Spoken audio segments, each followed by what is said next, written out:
তিনিজন গগৈয়ে উলট পালট কৰি দিব অসমৰ ৰাজনীতি।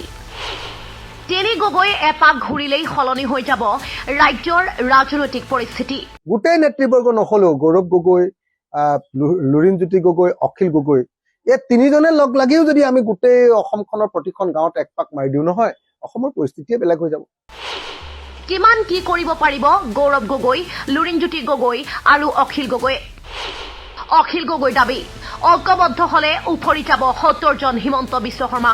আৰু যদি ঐক্যবদ্ধভাৱে আজিৰ পৰা আমি নিৰ্বাচনত লাগি যাওঁ, তেতিয়া মই গেৰাণ্টি দি ক'ব পাৰো কোন হিমন্ত বিশ্ব শৰ্মা তেনেকুৱা ৭০জন হিমন্ত বিশ্ব শৰ্মাক আমি উফৰাই পেলাম। তিনিজন গগৈ একেলগে অসমখন ঘূৰিলেই সলনি হৈ পৰিব ৰাজনৈতিক পৰিস্থিতি। পুনৰ এবাৰ তিনি গগৈ প্ৰসংগৰে এই দাবী শিৱসাগৰৰ বিধায়ক অখিল গগৈৰ।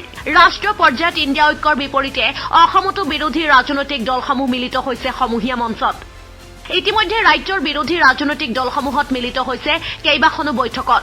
ৰাজ্যৰ ঐক্যবদ্ধ বিৰোধীৰ ৰণনীতি সন্দৰ্ভতেই মন্তব্য অখিল গগৈৰ। নিজৰ মাজত বৈঠক নহয়, বিৰোধী যাওক ৰাইজৰ মাজলৈ। বিৰোধী ঐক্য সকলোৱে একেলগতে যেতিয়া ফিল্ডলৈ গুচি যাব, সেইদিনাই আপোনালোকৰ পৰা ৰাজনীতি আমাৰ আৰম্ভ হ'ব।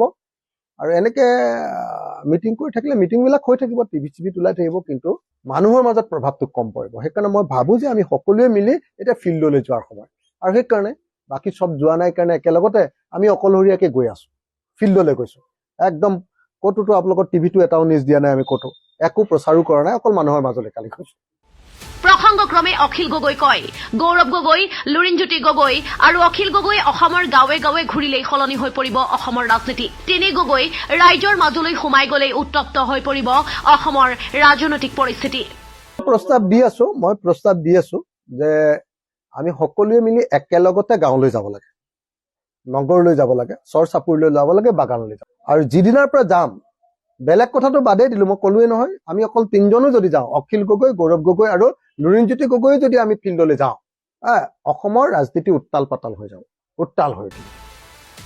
আনফালে সাংসদ গৌৰৱ গগৈৰ প্ৰাৰ্থিত্ব সন্দৰ্ভতো গুৰুত্বপূৰ্ণ মন্তব্য বিধায়ক অখিল গগৈৰ। সাংসদগৰাকীয়ে আগন্তুক লোকসভা নিৰ্বাচনত যোৰহাট সমষ্টিৰ পৰা প্ৰাৰ্থিত্ব প্ৰদানৰ পোষকতা কৰি বিধায়ক অখিল গগৈ কয়, নগাঁও লোকসভা সমষ্টিৰ পৰা গৌৰৱ গগৈৰ প্ৰাৰ্থিত্বই সহায় কৰিব বিজেপিক।